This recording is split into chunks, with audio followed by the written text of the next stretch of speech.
In the late 80s, I was working for Activision as their head of development, and we were publishing all the Sierra games from the US, and they were incredibly successful.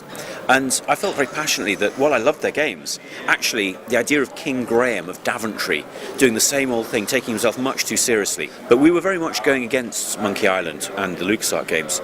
As very genuine competition, and we got on very well with them. And when Simon Jeffrey, who went on to run LucasArts, he'd previously been at Virgin and was the marketing manager who marketed Broken Sword. Mm-hmm. So he'd gone from working with us to running LucasArts, and at that point we nearly got a very good relationship with LucasArts because he was very keen to try and push forward the adventure.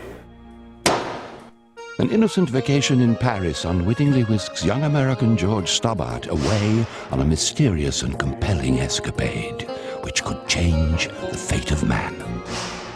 Broken Sword, the shadow of the Templars. Broken Sword sold about 1 million copies. Broken Sword 2 sold about 1 million copies in the mid-90s. Then you're getting down to a few 100,000 at the most. Now it's going back up again.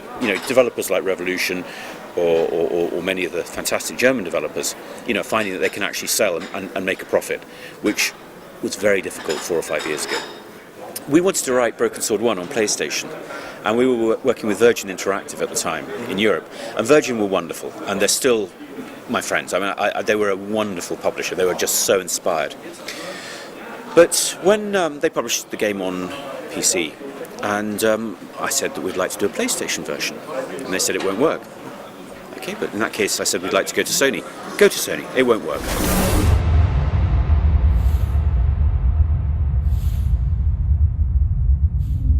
Sony were fantastically successul at driving a new audience, building a new audience, which was young people. They went to universities and colleges, and the uptake was very rapid because it was cool. But the problem was that the games that these people wanted were very visceral, fast. Football is a great example. People, Pro Evolution Soccer, everybody said that was the best. They were deeply loyal to it. And then FIFA overtook it. And now everybody's forgotten about Pro Evolution Soccer. Yeah. Because ultimately it's all about the soccer experience. It doesn't really matter who the brand is. Whereas if we can write a game that people really care about in terms of the story and the characters and the gameplay, then hopefully they'll have a more of an emotional relationship with us than they would do with a relationship with a more visceral game type.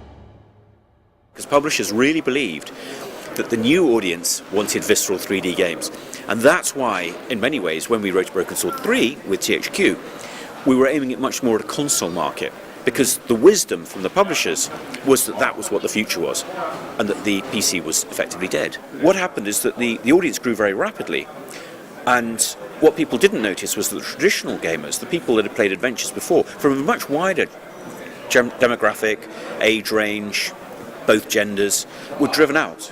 The old school adventure players really prefer the 2D point and click, and certainly that's the new audience, that's the audience that's really blossomed, and they're the ones that we will be aiming at for our new games. You said something very different some years ago. Someone told me some years ago you were saying that the 2D era is over. Sometimes one say what one used to be able to say in the olden days then got forgotten. Unfortunately, everything that one says is remembered now and put on Wikipedia. So, okay, I did say it. I said the point and click is dead. And what I really meant was the point and click is dead in the PlayStation era. But the PlayStation era is now over. Yeah. So point and click is very much back again. What about a sequel to Broken Sword? Will we see that someday? Of course. Of course. Of course, everything. Of course.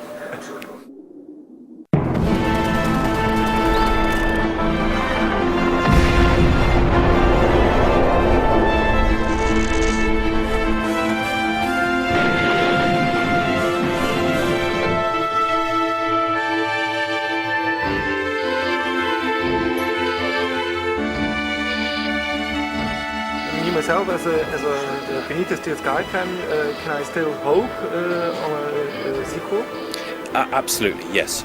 We're not writing a sequel now, but we will do, because the great thing about Beneath the Steel Sky is it's got a very, very loyal fan base. And I was really thrilled by the reception on the iPhone. It got really fantastic reviews, and it sold well. I mean, it was fantastic.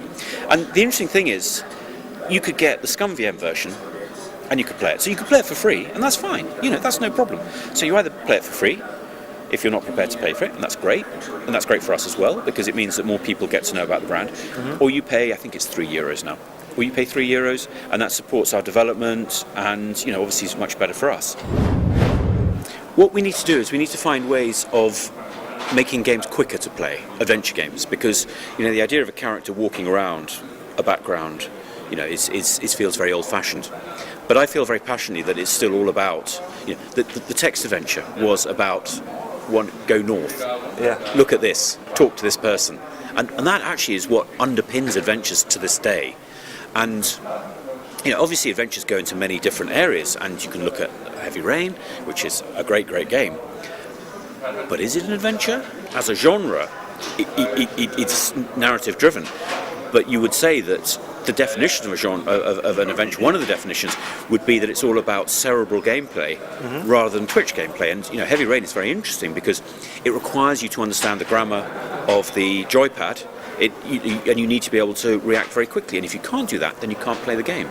So the primary challenge is a Twitch challenge rather than cerebral, and that's very interesting, and that's driving adventures in one direction. But certainly going forward, we will be very much building on our roots of particularly the first two Broken Swords, and driving forward and innovating, but innovating around that style of gameplay. The vast majority of my time is spent working on original games at Revolution, which is wonderful.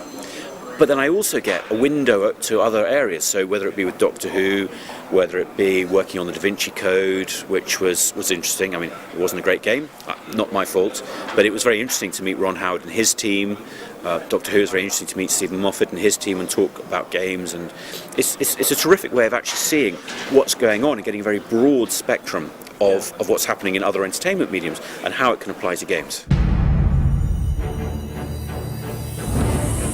The Doctor in a new dimension.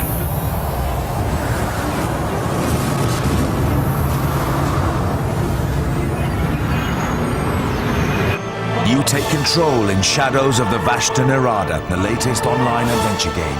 You've got me. You couldn't wish for a better Christmas present. In an adventure game, or in any game, you immediately start playing that character, and you need to know what your motivation is, because you're working. You're not just, it's not a passive, it's an active. You're working, so therefore you need to know what your objective is, and you need to know about your character. And the characters that you meet, you need to know about them very quickly. So it's very tempting to produce really archetypal characters. Remember, Allure of the Temptress, of course, was very much a parody of what was going on at the time. And hopefully when you talk to the characters, you'll find that they're talking about very modern ideas, but within a medieval context, which is part of the humour. And likewise, Beneath the Steel Sky was intended to be that as well. It was meant to feel very contemporary, but set in the modern. And the very best films do that, of course. The first Alien, which was such a special film, was really all about truckers, who happen to be exactly the same now. The first scene, they're talking about how much money they've got, more overtime and shift rates and things. The fact they've just woken up from being asleep, cryogenically asleep, cryogenically, whatever it is, for however many years, is irrelevant to them. What they want to know is when they're going to get their bonuses. And I think that's what you need to do. You've got to bring it back. Because humanity doesn't really change. And I think that's the key thing. Humanity doesn't change. People are still, when they wake up, they're going to be more worried about what their pay is at the end of the month than how amazing it is that they've gone to sleep. Because, to them, going to sleep for a year while they travel is just common garden. It's irrelevant. So, we need to focus on the human story.